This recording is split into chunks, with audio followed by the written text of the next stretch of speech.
Mis padres organizaron una bendición familiar en la capilla del hospital.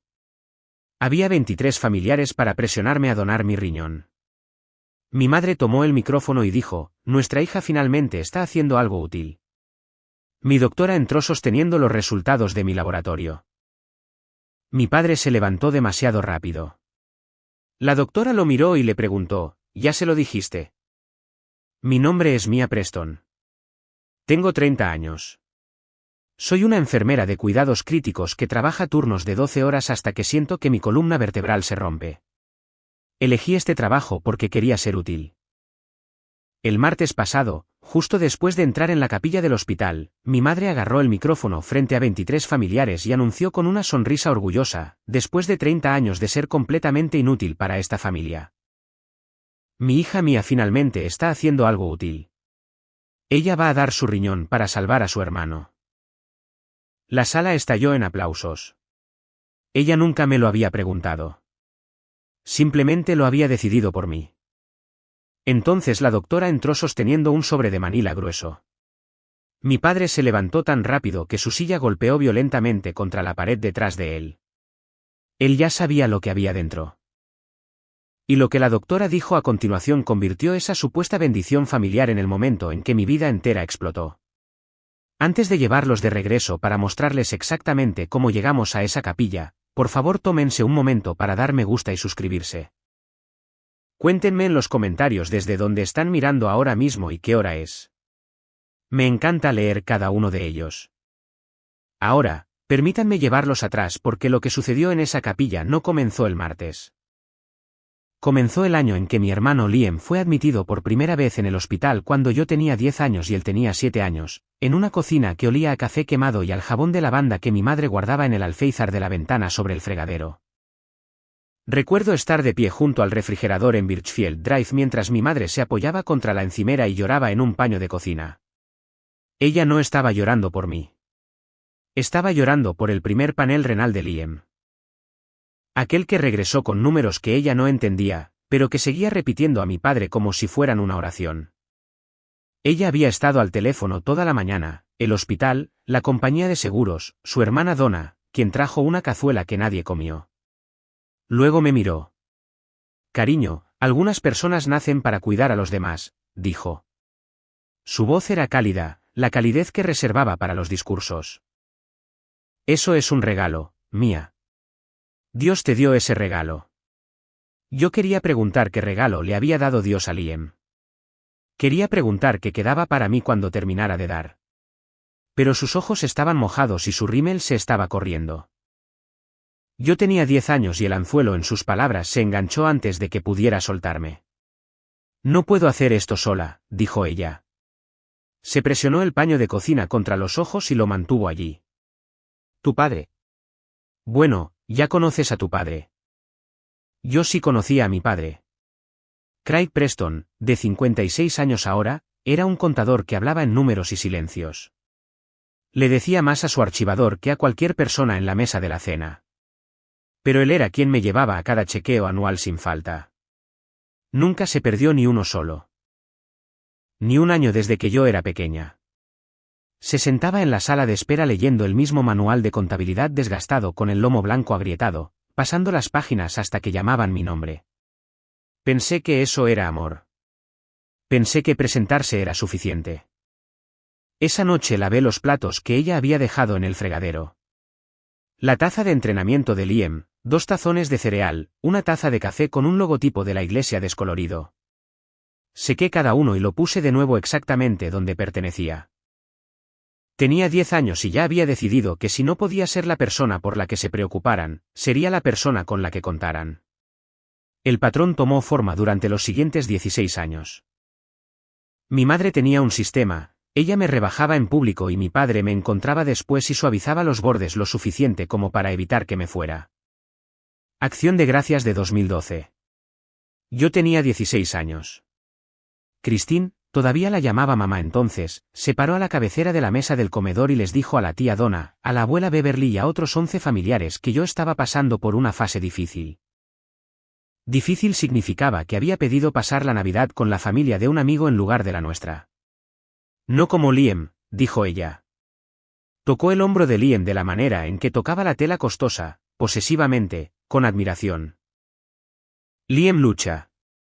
Liam lo intenta, pero Mia, bueno, somos familia, cariño, y la familia se presenta. Dejé mi tenedor. Caminé hacia mi habitación.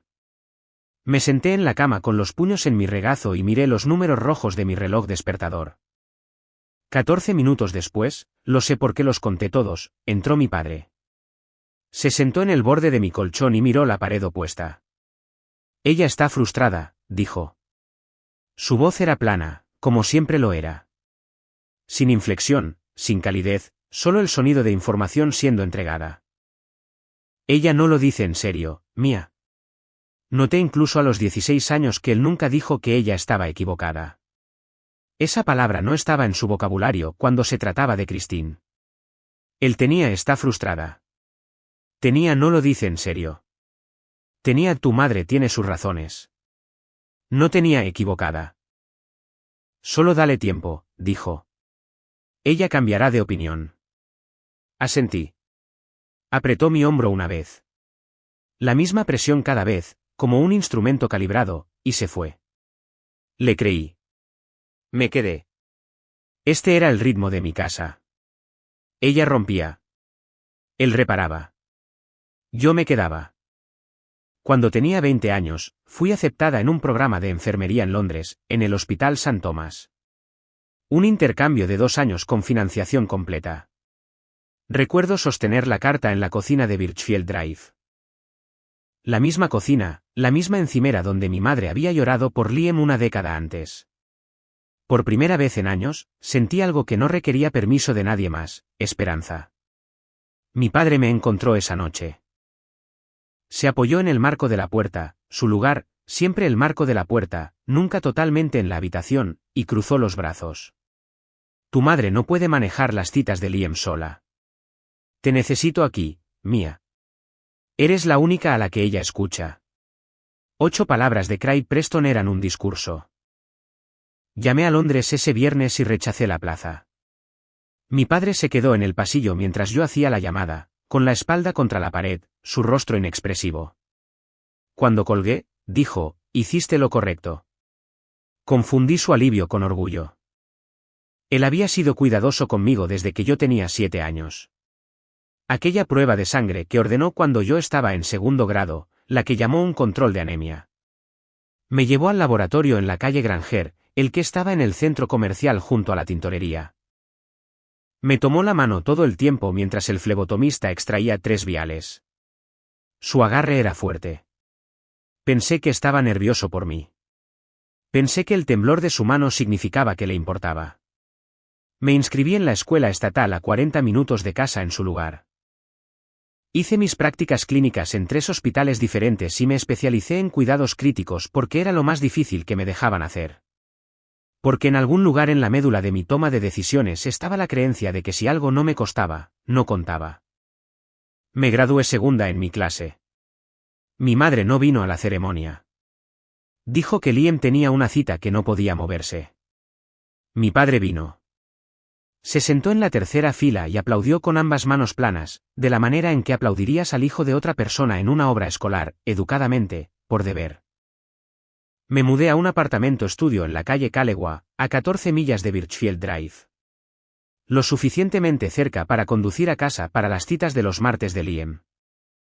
Lo suficientemente cerca para que cuando Christine llamara a la medianoche para decir que Liam estaba vomitando sangre, yo pudiera estar allí en 19 minutos. Lo suficientemente cerca como para nunca haberme ido realmente. Comencé en Rieway Memorial. Turnos nocturnos, 12 horas, la unidad de cuidados intensivos donde iban los pacientes más enfermos cuando todo lo demás había fallado. Era buena en eso, no porque fuera brillante, sino porque estaba entrenada para absorber las emergencias de otras personas sin inmutarme. Mi infancia había sido una residencia en gestión de crisis. Simplemente no sabía que la paciente era yo. Cuando tenía 22 años, mi padre se sentó en la sala de espera de Mercy General durante 3 horas durante mi chequeo anual. El mismo manual desgastado en su regazo. El lomo blanco agrietado por 2 décadas de lectura. Cuando la enfermera salió sosteniendo mis resultados en una carpeta de Manila, él se levantó antes que yo. Yo me encargaré de esos, dijo. Me reí. Papá, tengo 22 años. Él tomó los papeles de todos modos. Lo vi hojear las páginas. Su pulgar se detuvo en una sección. Noté que sus ojos se movían de izquierda a derecha, luego volvieron a la parte superior de la página. La forma en que vuelves a leer algo que importa.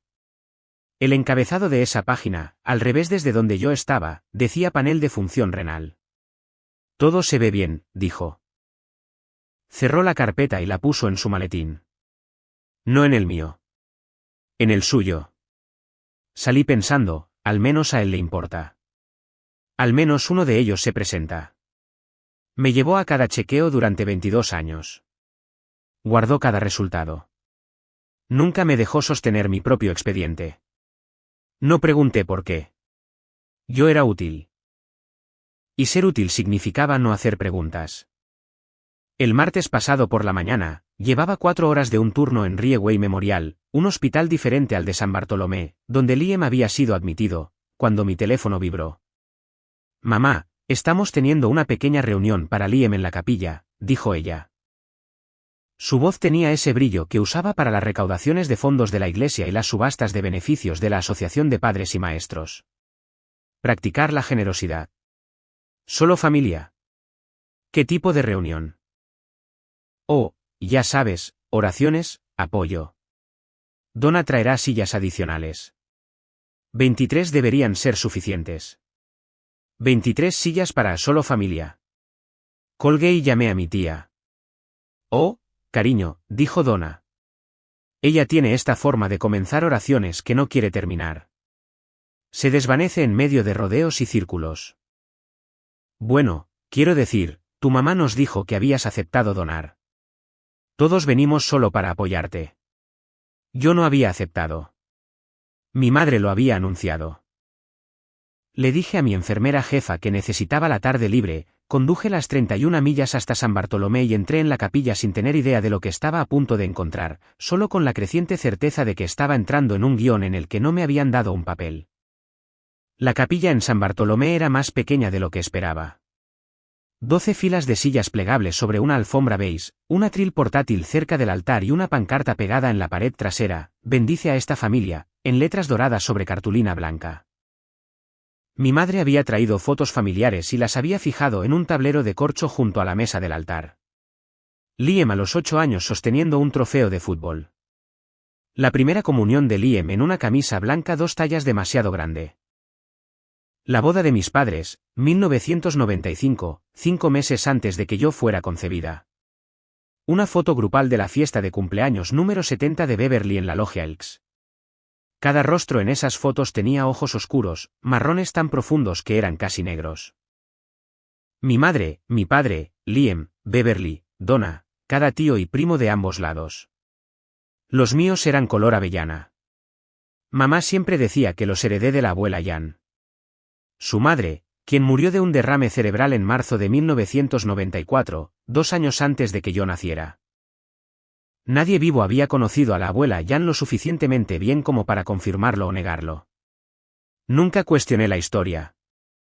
No cuestionas la historia cuando cada persona a tu alrededor cuenta la misma versión. Mi madre estaba de pie junto al atril, ajustando la altura del micrófono. Me vio en la entrada y cruzó la habitación en 4 zancadas. Aquí está, dijo ella. Nuestra chica valiente. Me abrazó. Su mano derecha se cerró alrededor de mi muñeca y me tiró hacia la primera fila. No fue un abrazo. Fue un reposicionamiento. Todos se tomaron tiempo libre del trabajo para estar aquí, Mía. Por ti, por Liam. Bajó la voz, pero no lo suficiente. No hagas que esto se trate de ti, cariño.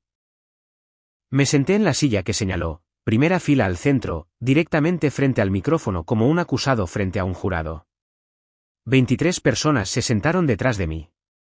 Reconocí a la mayoría de ellos. El tío Gerald y la tía Tammy de Mechanicsville, que venían a cada evento familiar y se iban temprano. Mi prima Bridget, que trabajaba en un consultorio dental en Fairfax y siempre olía a guantes de látex. Beverly, la madre de mi padre, en su silla de ruedas al final del pasillo lateral, con una manta doblada sobre su regazo. Mi padre se sentó en la última fila, con los brazos cruzados, el rostro neutral como un hombre viendo una presentación en el trabajo. Noté la puesta en escena. Las sillas daban al atril, no al altar. El micrófono estaba en el centro del escenario, no a un lado como suelen estar los micrófonos de las capillas. Había programas en cada asiento, programas impresos en cartulina con el nombre de Liam y las palabras «ceremonia de bendición familiar» grabadas en la parte superior. Ella los había mandado a imprimir. Había gastado dinero en ellos. Esto no era un círculo de oración. Esto era una producción con una audiencia, un guión y una artista a la que no le habían dado sus líneas. Antes de comenzar, noté su teléfono en la silla vacía a mi izquierda.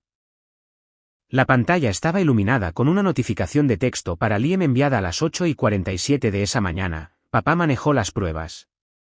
Los resultados están bien. No te preocupes, cariño. Papá manejó las pruebas. Mi padre no era médico. No era enfermero. Era un contador que organizaba los números de otras personas en columnas. ¿Qué significaba manejó? Y si los resultados estaban bien, ¿por qué había guardado cada uno de mis expedientes médicos en su propio maletín durante 22 años? Memoricé el texto. No toqué el teléfono. Mi madre sostenía el micrófono de la manera en que sostenía la atención, con ambas manos, firmemente en el centro de cada habitación. Había hecho esto en cada almuerzo de la iglesia, cada recaudación de fondos de la Asociación de Padres y Maestros, cada oración de acción de gracias. Christine Preston no asistía a los eventos. Ella los producía. Gracias a todos por venir a rezar por nuestra familia, dijo ella. Se secó el ojo derecho con un pañuelo doblado en un triángulo perfecto. Como saben, Liam ha estado luchando muy duro. Y Dios nos ha dado un camino a seguir. Se refería a mí. El camino de Dios era mi riñón. Pasó 4 minutos narrando el diagnóstico de Liam, la cronología, las citas con especialistas, el horario de diálisis, las noches que afirmaba que no podía dormir. Su voz se quebró en momentos precisamente calibrados. Yo había pasado 5 años en cuidados críticos viendo a la gente desmoronarse de verdad. Mi madre no se estaba desmoronando. Ella estaba dirigiendo. Entonces lo dijo, después de todos estos años, nuestra hija finalmente está haciendo algo útil. Sonrió. Algunas personas se rieron. Suave, incierto, el sonido que hace la gente cuando no está segura de si se supone que debe hacerlo. La palabra quedó en el aire como una nota sostenida. Útil. La palabra que me había estado asignando desde que tenía 13 años, de pie frente al fregadero de la cocina después de acción de gracias, fregando la fuente de cerámica del pavó mientras le decía a Donna a 1 metro de distancia, al menos Mía es útil en la cocina. Me puse de pie. La risa se detuvo. La sonrisa de mi madre se bloqueó en su lugar. Cariño, siéntate, dijo ella. No he terminado. Me senté. Mis uñas presionaron medias lunas en mis muslos. Me senté, pero algo dentro de mí permaneció de pie. En aquella acción de gracias, yo tenía 13 años. Jabón de platos en mis manos, la fuente pesada y resbaladiza. La voz de mi madre llegaba desde el comedor como si yo fuera un mueble. No lloré. No dejé de fregar. Simplemente decidí, de la manera en que los niños deciden las cosas, silenciosa y permanentemente, que mi valor estaba en lo que podía dar, no en quién era.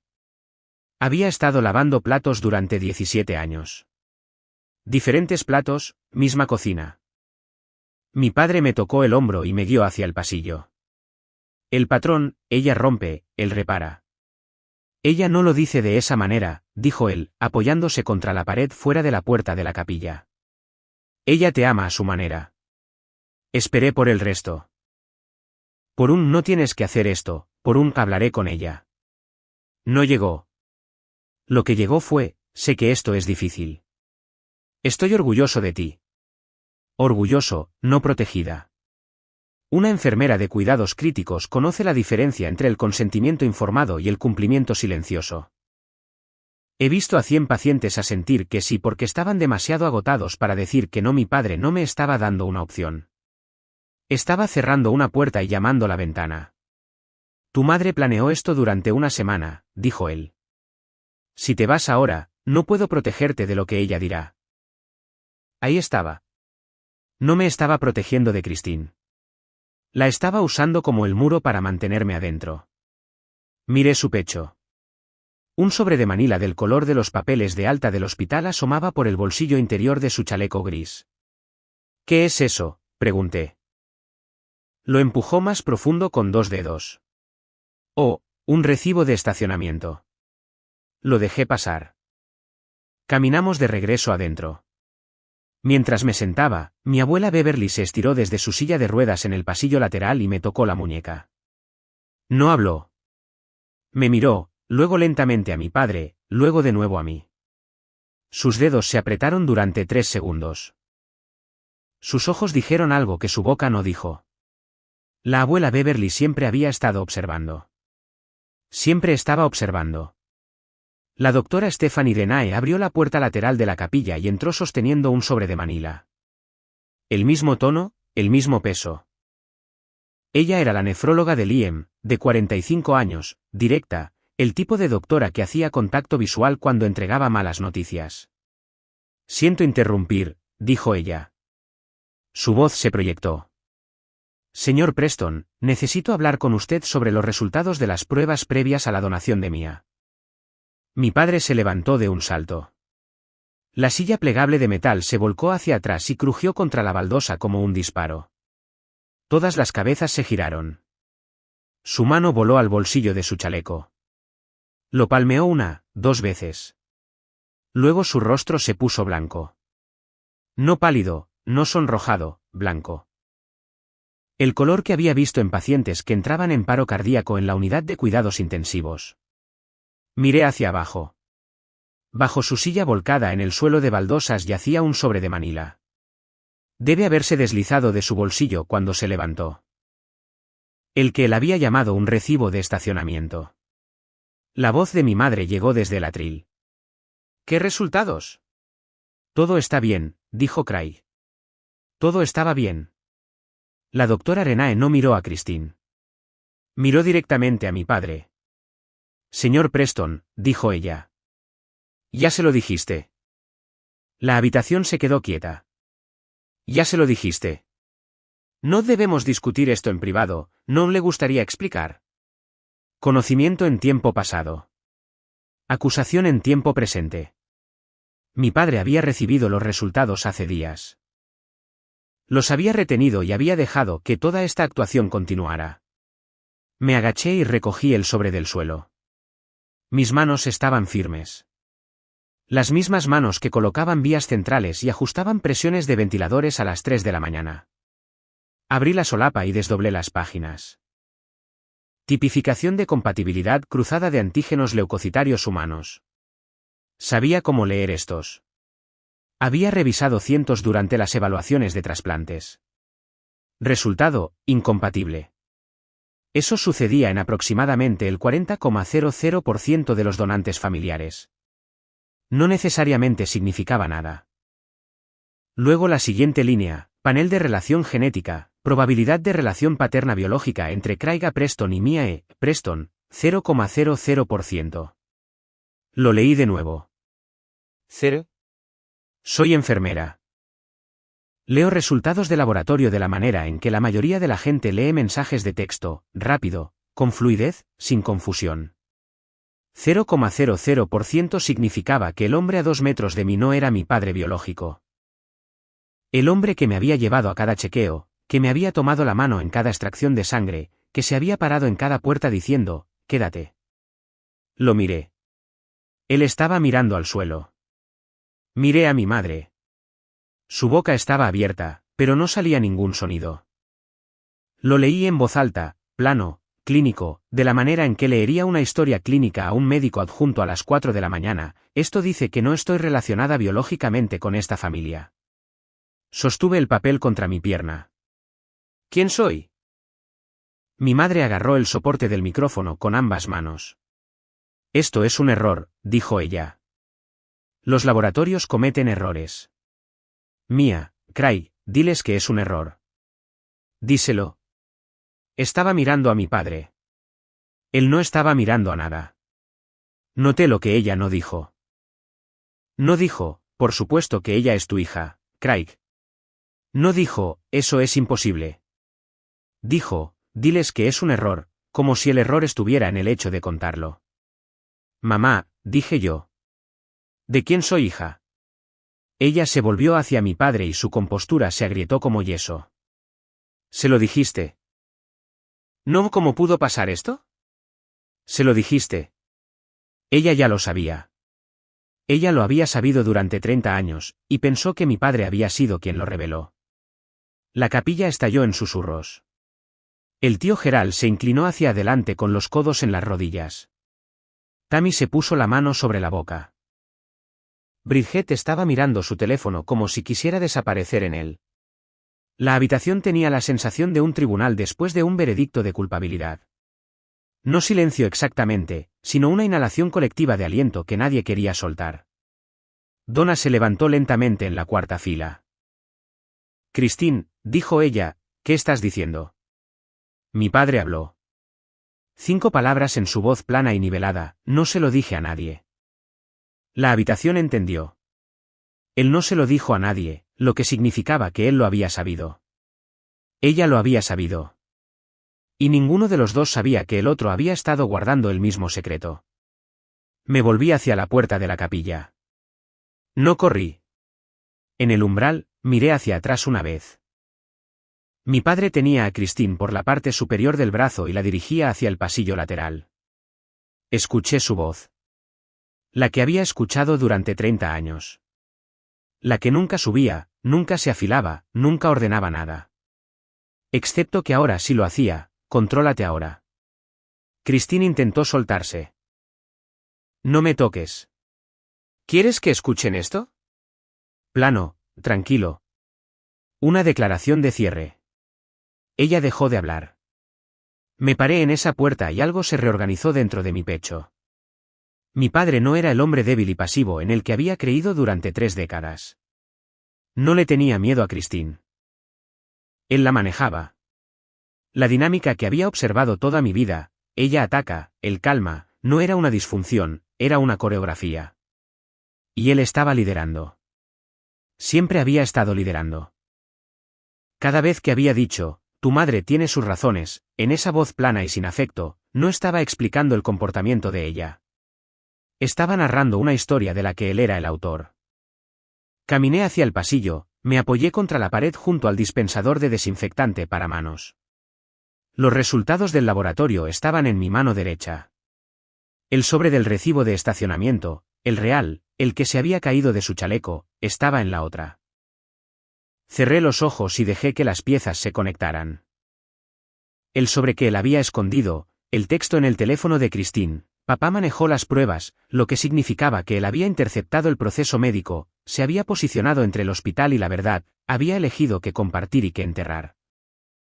La forma en que había agarrado el brazo de Christine y dicho, contrólate, no como una súplica, sino como una directiva de alguien que tiene influencia.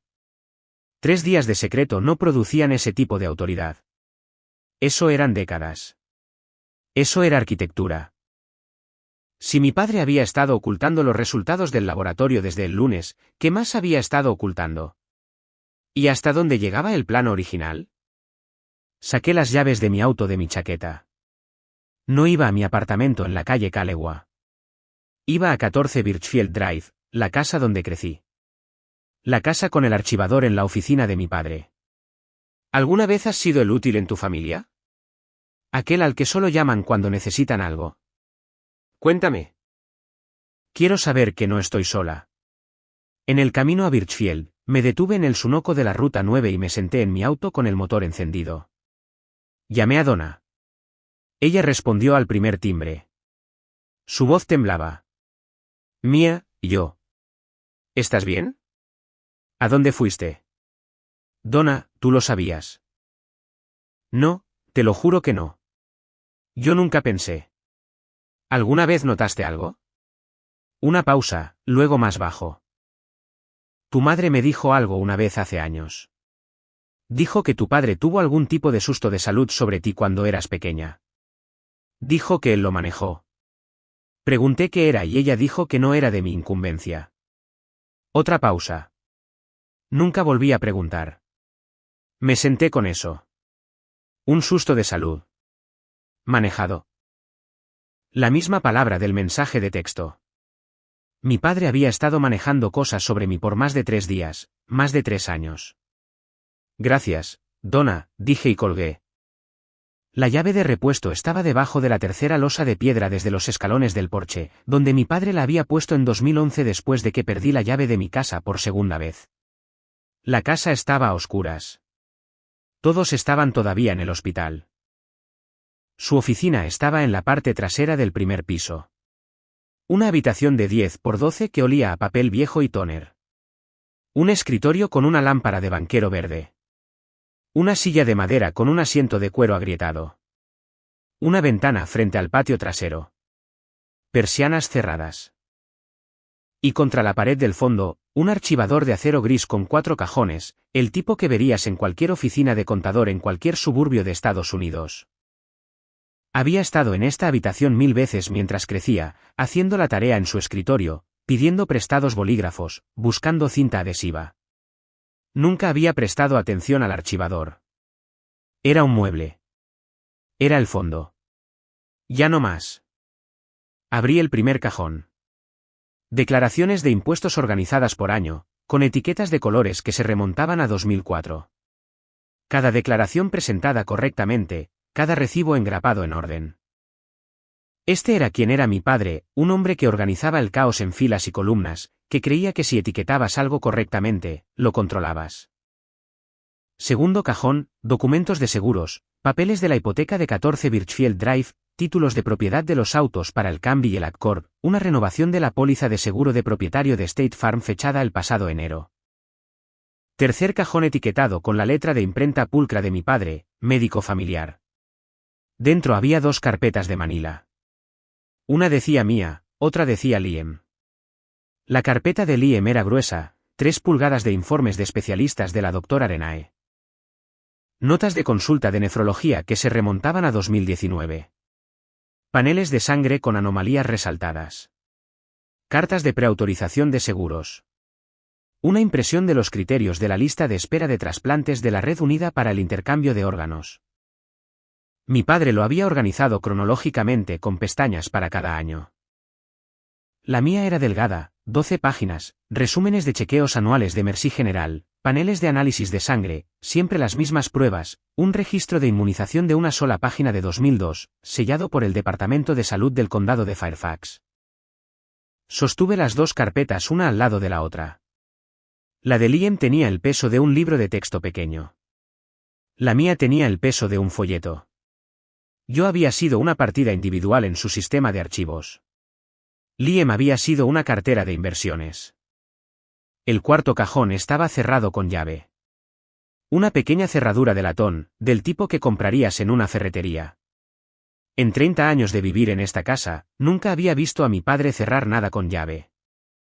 Ni el garaje, ni el ático, ni el armario de almacenamiento debajo de las escaleras, ni siquiera su maletín. Solo este cajón. Mientras buscaba la llave, volví a abrir el segundo cajón y encontré una carpeta que se me había pasado. Seguro de vida, póliza de vida entera de tutor número GWL 1187620 emitida en 2003 a través de Mutual de Omaha. Beneficiaria primaria, Christine Preston. Beneficiarios secundarios, Liam Preston, $200.000.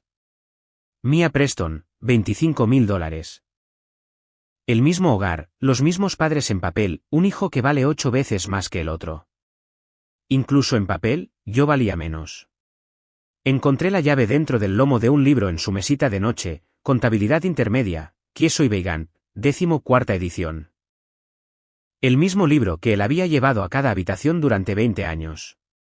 Lo había visto 1000 veces. Nunca lo había abierto ni una sola vez. La cerradura giró con un clic. El cuarto cajón contenía una sola carpeta más delgada que la mía con una etiqueta escrita a mano en bolígrafo azul, 1999. Adentro, una prueba de paternidad de ácido desoxirribonucleico. Cliente, Craig A. Preston. Sujeto, Mie Preston. Fecha de nacimiento, 14 de junio de 1996. Laboratorio, GenePath Diagnostics, 4400 Cox Road, Richmond, Virginia. Fecha del informe, 12 de marzo de 1999. Resultado, excluido. Probabilidad de paternidad, 0,00%. Marzo de 1999. Yo tenía 3 años. Liam nació ese septiembre. Lo que significaba que mi padre descubrió que yo no era suya el mismo año en que tuvo un hijo que sí lo era. El mismo año en que ganó un hijo, supo que la hija no era suya. Y se quedó. Se reorganizó. Reetiquetó. Mi padre no se enteró hace 3 días. Lo había sabido durante 27 años. Me quedé en su oficina y volví a leer la fecha hasta que los números dejaron de nadar. Pensé en cada año que siguió. 1999.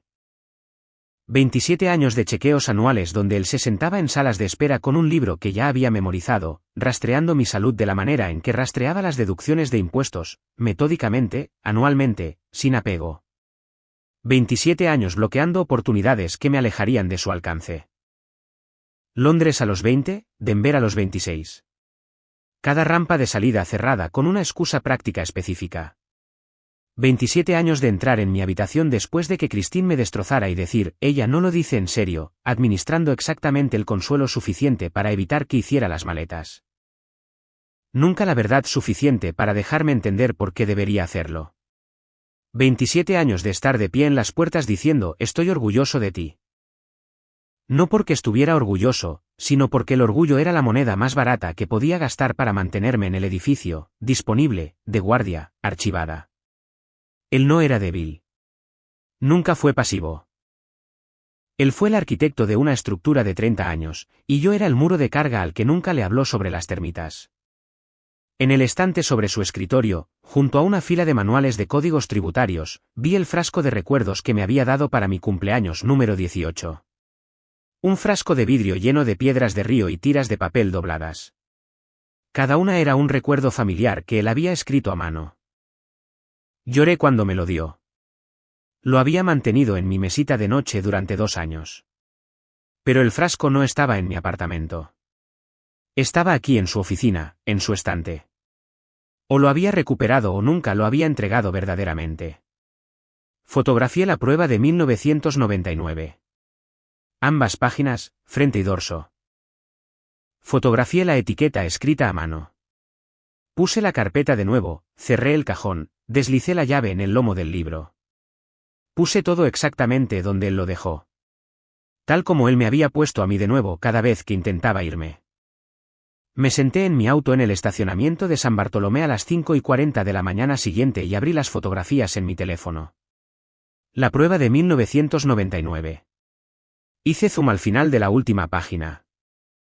Debajo de la firma del laboratorio en tinta de bolígrafo azul, la letra de mi padre, la misma letra de imprenta apretada de cada declaración de impuestos, cada etiqueta, cada nota que había dejado en la encimera de la cocina, C no sabe que hice la prueba. Mantener a C. Christine. Él había ordenado la prueba de paternidad sin decírselo a ella. El romance de mi madre era un secreto que ella creía que solo ella cargaba. Y mi padre había tenido la prueba durante 27 años. Silenciosamente, deliberadamente, no por perdón o corazón roto, sino por influencia. Se quedó porque el secreto de ella le daba poder. Me desplacé por las fotos. Pensé en los chequeos que nunca se perdió, la prueba de sangre cuando tenía 7 años, el control de anemia en el laboratorio de la calle Granger. ¿Había estado rastreando mi función renal desde la infancia? Había sabido siempre que yo no era compatible con Liam, pero siguió realizando el ritual para que yo me quedara cerca, me quedara inscrita en la familia, me quedara útil. Recordé cada vez que intenté irme. Londres a los 20, el techo necesita reparación. No puedo hacerlo solo. Mi apartamento a los 23, la presión arterial de tu madre es peligrosa. Te necesito cerca. Denver a los 26, las citas de Liam coinciden con las mías. ¿Puedes llevarlo los martes? Cada vez, una razón específica. Cada vez, una cuerda con un nombre bordado en ella. 27 años de cuerda.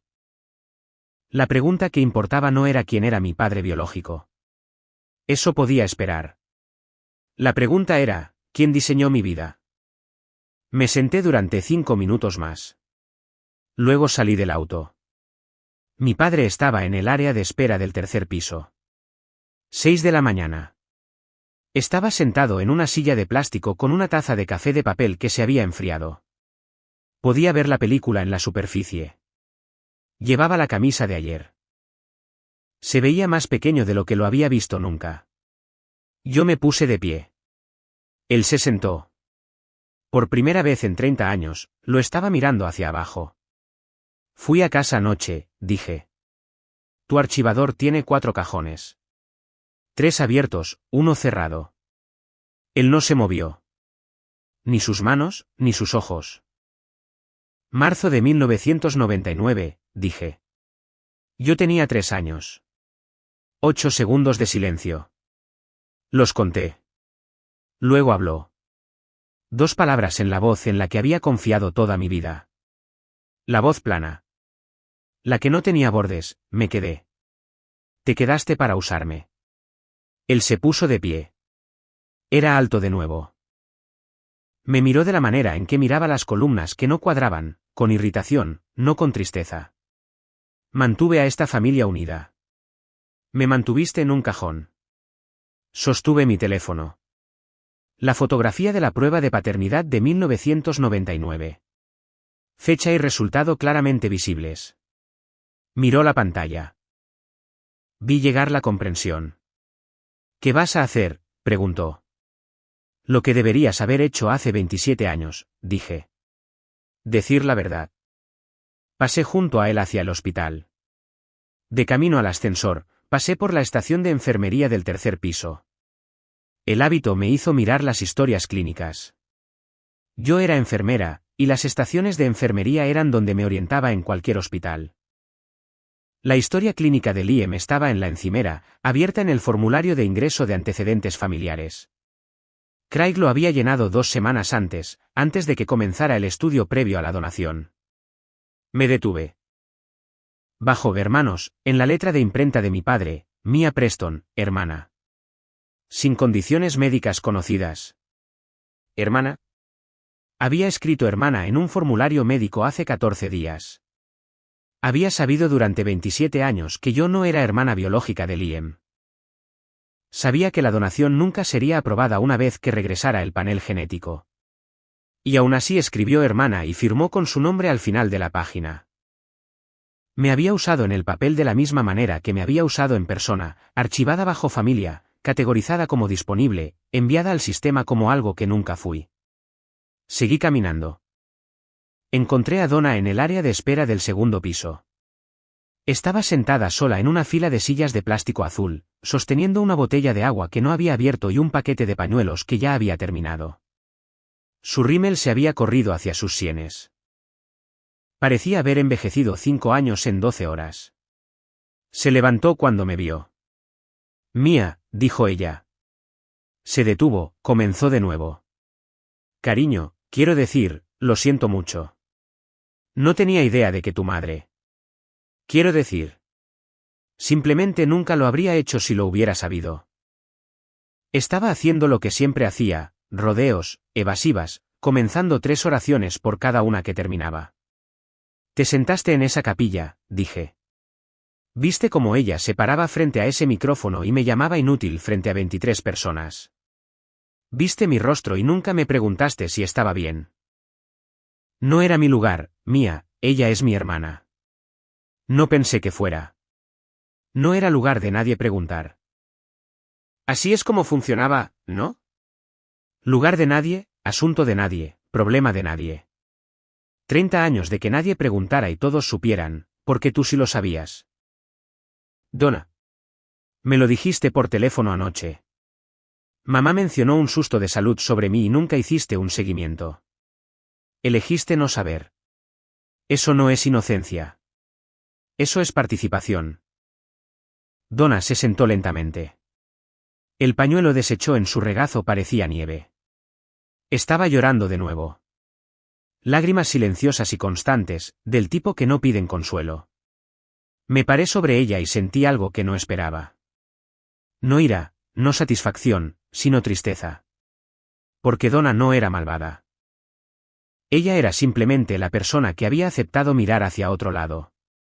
Y mirar hacia otro lado había sido suficiente para mantener la máquina en funcionamiento. No necesito que hables con Christine, dije. No necesito que expliques, medies o arregles nada. Lo que necesito es que te sientes en esa capilla mañana por la mañana y observes. ¿Puedes hacer eso? Me miró. Su barbilla temblaba. Sí, dijo. Me alejé. Esa noche, cerca de las 10, volví a la capilla sola. Las sillas todavía estaban en filas. La pancarta «Bendice a esta familia» colgaba de la pared. El atril había sido apartado, pero el micrófono todavía estaba enganchado a él. Caminé hacia el frente. Me paré donde mi madre se había parado. Miró las filas vacías, la silla en la primera fila, al lado derecho, donde ella me había colocado ayer, como una exhibición en su propio juicio. Mañana me pararía aquí, pero no iba a bendecir a nadie. Dormí en mi auto en el estacionamiento, puse mi alarma para las 5:30 de la mañana. Antes de que saliera el sol, fui a la habitación de Liam en el cuarto piso. Estaba despierto, desplazándose por su teléfono. El puerto de diálisis estaba pegado al interior de su brazo izquierdo. Los monitores emitían su ritmo paciente. El sonido que escuchaba 8 horas al día en Rieway. El sonido de un cuerpo siendo medido. Había perdido peso desde su último ingreso. Su clavícula sobresalía a través de la bata del hospital como una percha de alambre. Miró hacia arriba cuando entré. Su rostro hizo algo complicado, alivio, vergüenza y miedo pasando por él como el clima. Yo tampoco pedí esto, Mia, dijo. Su voz era. Dejó su teléfono boca abajo en el colchón. No supe lo de la bendición hasta que mamá me llamó esa mañana. No supe nada de eso. Le creí. Liam había estado enfermo desde que tenía 7 años. Había crecido dentro de la máquina de su propio tratamiento, citas, medicamentos, diálisis, la lista de trasplantes. Y en algún momento del camino, había aprendido que los sacrificios de otras personas eran parte de su plan médico. No porque fuera cruel, sino porque eso es lo que le habían enseñado. Lo sé, dije. Me miró durante mucho tiempo. La luz fluorescente volvía a su piel gris. Parecía 10 años mayor que 27. El soporte de suero junto a su cama tenía 3 bolsas colgando. Podía leer las etiquetas desde donde estaba: solución salina, un fijador de fosfato, un antibiótico. Sus riñones estaban fallando y su familia se estaba desmoronando y él estaba acostado en una cama de la que no podía salir. Mia, dijo, ¿puedo preguntarte algo? Esperé. Sigues siendo mi hermana, ¿verdad? Quiero decir, eso no cambia. Y ahí estaba. Incluso en una disculpa, la primera pregunta real no fue ¿estás bien? Fue ¿sigues siendo mía? Todavía categorizada, todavía en el archivo. No era malicia. Era programación. Había sido criado para verme como el árbol generoso, y no conocía ninguna otra forma para nosotros. No sé lo que soy, Liam. Él no tuvo respuesta para eso. Su mano se movió sobre la manta como si quisiera alcanzarme. Toqué la barandilla de la cama, metal frío, no piel cálida, y salí. La capilla la mañana siguiente tenía 15 personas en lugar de 23. 8 no regresaron. Mi madre estaba al frente con un vestido azul marino que nunca había visto antes, con el micrófono en la mano. Mi padre se sentó en la segunda fila, todavía con la camisa de ayer. Beverly estaba en su silla de ruedas junto al pasillo lateral. Donna se sentó en la última fila, sola. La pancarta todavía decía, bendice a esta familia. Mi madre golpeó el micrófono una vez y comenzó. Gracias por regresar. Lo de ayer fue un malentendido. Los errores de laboratorio ocurren. Cualquier hospital les dirá eso. Craig y yo hemos hablado y queremos que todos lo sepan. Hizo una pausa para el tipo de énfasis que había aprendido de los televangelistas. Mia es nuestra hija. Ella siempre ha sido nuestra hija y Liam todavía necesita nuestras oraciones. Nuestra hija. Posesivo. No, mi hija. Eso sería cierto pero incompleto. Nuestra reclutó a mi padre en su versión, selló la grieta, reconstruyó el muro antes de que nadie pudiera mirar a través de él. Me puse de pie. No tomé el micrófono. Los turnos de 12 horas en cuidados críticos me habían enseñado cómo llenar una habitación sin levantar la voz. Tipificación de compatibilidad cruzada de antígenos leucocitarios humanos, incompatible, dije. Leí del papel que había estado sosteniendo desde el martes. Panel de relación genética. 0,00% de probabilidad de relación biológica entre Craig Preston y Mia E. Preston. Caminé hacia la mesa del altar y dejé el papel. Esto no es un error de laboratorio. Esto es una prueba de paternidad. La habitación cambió. Pude escucharlo. Sillas crujiendo, tela rozando, los pequeños sonidos involuntarios que hace la gente cuando el suelo debajo de ellos se inclina. El tío Gerald se sentó hacia adelante. Bridget puso su teléfono boca abajo en su regazo. Beverly no se movió en absoluto. La sonrisa de mi madre permaneció 3 segundos de más. De la manera en que un salvapantallas perdura antes de que el monitor se oscurezca. Eso es. ¿Karine? Los laboratorios cometen errores todo el tiempo. Craig, díselo. Se volvió hacia mi padre. Su voz subió de tono como lo hacía cuando estaba perdiendo el control de una habitación. Díselo. Mi padre no dijo nada. Se sentó en su silla con las manos en las rodillas, inmóvil como un mueble. Una prueba no significa nada, dijo ella. Agarró el borde del atril. Te llevé durante 9 meses, Mia. Yo soy tu madre. Estaba cambiando su defensa. El argumento del error de laboratorio había fallado, así que se movió a la biología. La única credencial que ninguna prueba podía revocar. Ella me había gestado. Ella me había dado a luz. Se suponía que eso lo solucionaba. Saqué mi teléfono. Abrí la fotografía. Giré la pantalla hacia la habitación y amplié la fecha hasta que fuera legible desde la tercera fila. 12 de marzo de 1999, dije. Esta es una prueba de paternidad de ácido desoxirribonucleico ordenada por Craig Preston. Sujeto, Mia Preston, 3 años de edad, hace 27 años. Dejé que el número flotara en la habitación. No fue un error de laboratorio ayer. Ha sido un secreto que él ha guardado desde antes de que naciera Liam. Vi a 15 rostros recalcular. 27 años. Eso era más tiempo que la mayoría de sus matrimonios. Más tiempo del que algunos de sus hijos habían estado vivos. Podía ver la aritmética ocurriendo detrás de sus ojos. Cada cena familiar, cada festividad, cada llamada telefónica donde Christine había dicho estamos bien y Craig no había dicho absolutamente nada. Donna se levantó en la fila de atrás. Miró a mi madre de la manera en que miras a alguien de quien te das cuenta de que nunca has visto realmente. 30 años, dijo Donna. Su voz estaba rota. Me miraste a los ojos durante 30 años. Donna, siéntate. No. La voz de Donna se quebró, pero no cedió. Debería haber hecho preguntas hace 30 años. Ya no me voy a sentar más. Me volví para mirar a mi padre.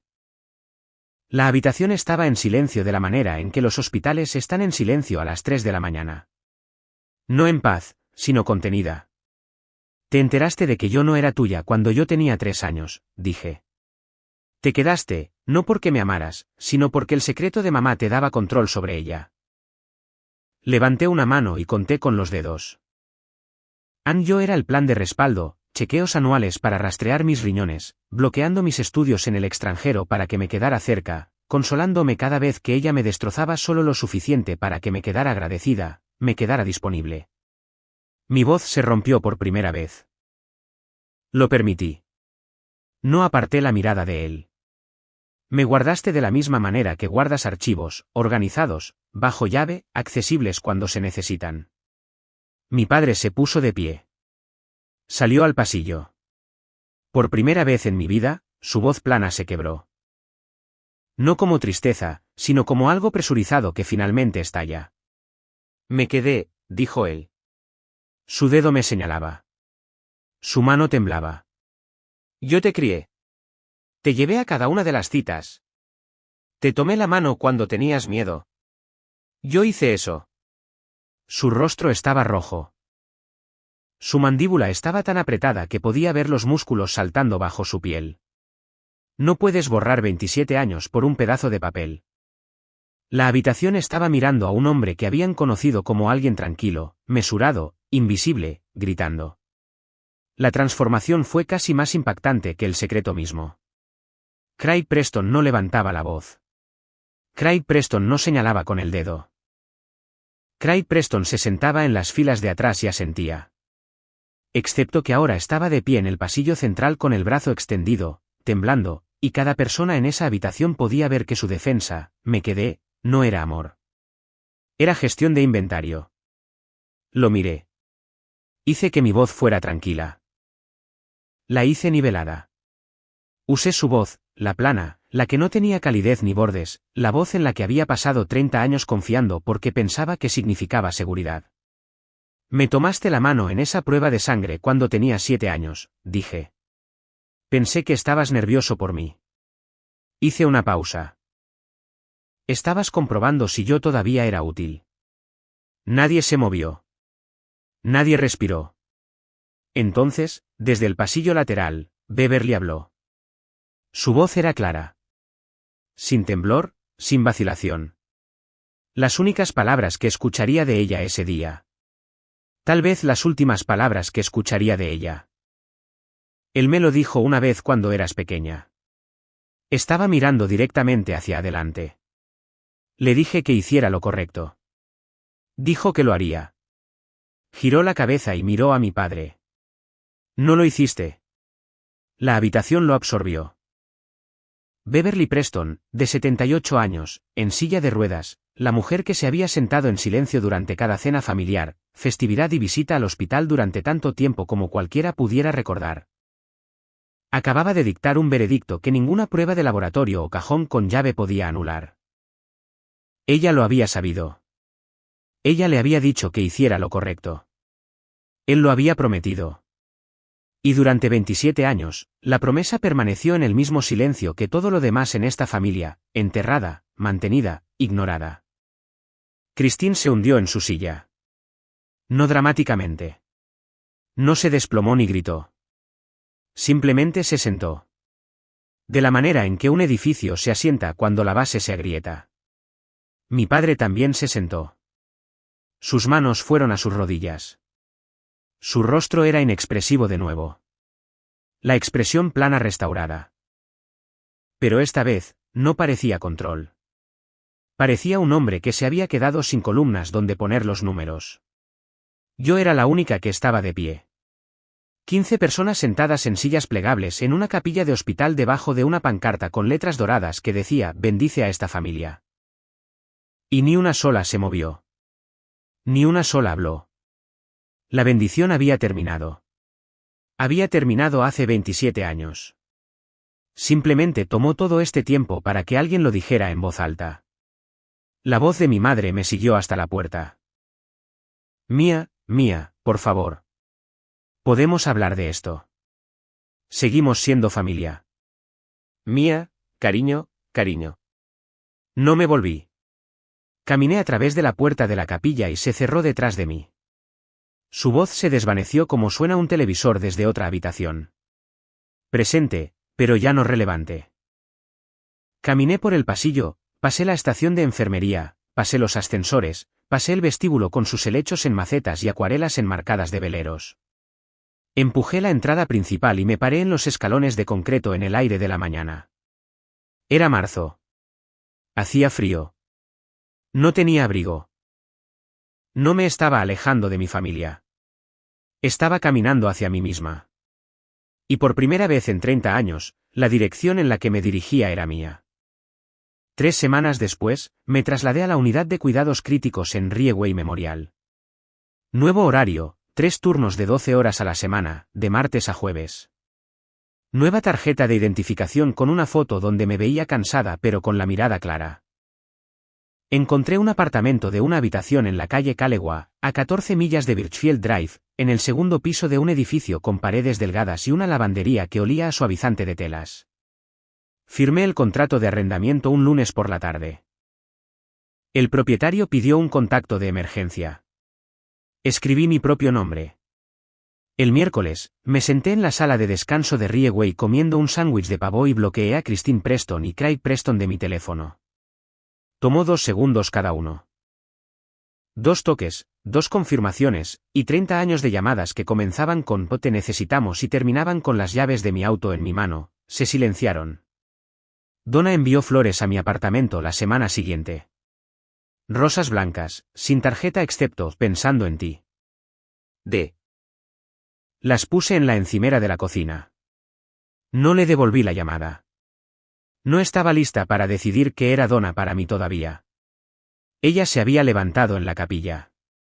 También se había sentado durante 30 años antes de eso. Un mensaje que leí, vino de Liam 24 días después de la capilla: estoy en la lista de trasplantes ahora. Una real. Quería que supieras que lo siento, no por el riñón. Por nunca preguntar cómo estabas. No respondí. No lo bloqueé. Son las 11 de un jueves y estoy de pie frente al lavabo de desinfección en la unidad de cuidados intensivos de Rieway Memorial. El agua está tibia. Mis manos están en carne viva de tanto lavarlas. Las mismas manos que abrieron un cajón cerrado que contenía una prueba de paternidad en una habitación que olía a tóner, que pusieron un pedazo de papel en un altar y cambiaron la forma de una familia para siempre. En el espejo sobre el lavabo, veo mi propio rostro. Ojos color avellana que no coinciden con nadie con quien crecí. Cabello castaño claro que nadie en la familia Preston ha tenido nunca. Una mandíbula que pertenece a un hombre que nunca he conocido y que tal vez nunca busque. Solía pensar que ser útil era lo mismo que ser amada. Que si daba lo suficiente, mi tiempo, mi paciencia, mis órganos, el tejido literal de mi cuerpo, alguien finalmente me vería. No mis riñones, no mi tipo de sangre, no mi panel de función renal, no mi expediente en un cajón cerrado o mi nombre en un formulario médico que mentía sobre quién era yo. A mí, la persona detrás de la utilidad. Mi padre me guardó durante 27 años en un cajón con llave archivada abajo, disponible. Mi madre me puso en un escenario y me llamó útil. Ninguno de ellos me preguntó ni una sola vez cómo estaba. Ni un martes cuando tenía 10 años y lavé sus platos.